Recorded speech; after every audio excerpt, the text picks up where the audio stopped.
જામનગરની જીજી હોસ્પિટલ ફરી એકવાર ચર્ચામાં આવી। આ વખતે એજન્સી દ્વારા કોન્ટ્રાક્ટ પર ફરજ બજાવતા એક મહિલા કર્મચારી અને અન્ય એક કર્મચારી વચ્ચે માથાકૂટની ઘટના બની।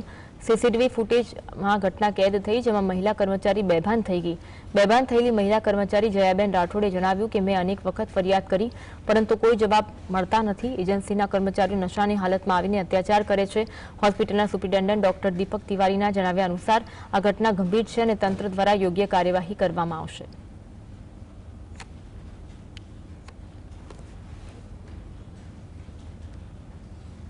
एम्प्लॉय जे छे कॉन्ट्रेक्चुअल एम्प्लॉय एमने एसआई ऑफिस में आवीने बीजा कर्मचारीओ पर गाड़ागाड़ी मारझूड़ करी एवं देखाय छे सीसीटीवी मांथी पण।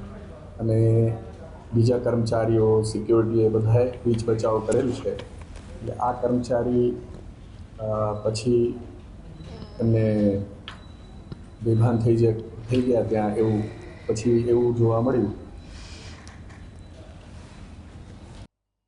પહેલી તારીખે મને બોલાવવામાં આવી સુપરવાઇઝરે મને કે તમે વધારે બોલો છો, હોસ્પિટલની બાયુને સાક્ષી કરીને તમારે બોલાવવામાં આવ્યા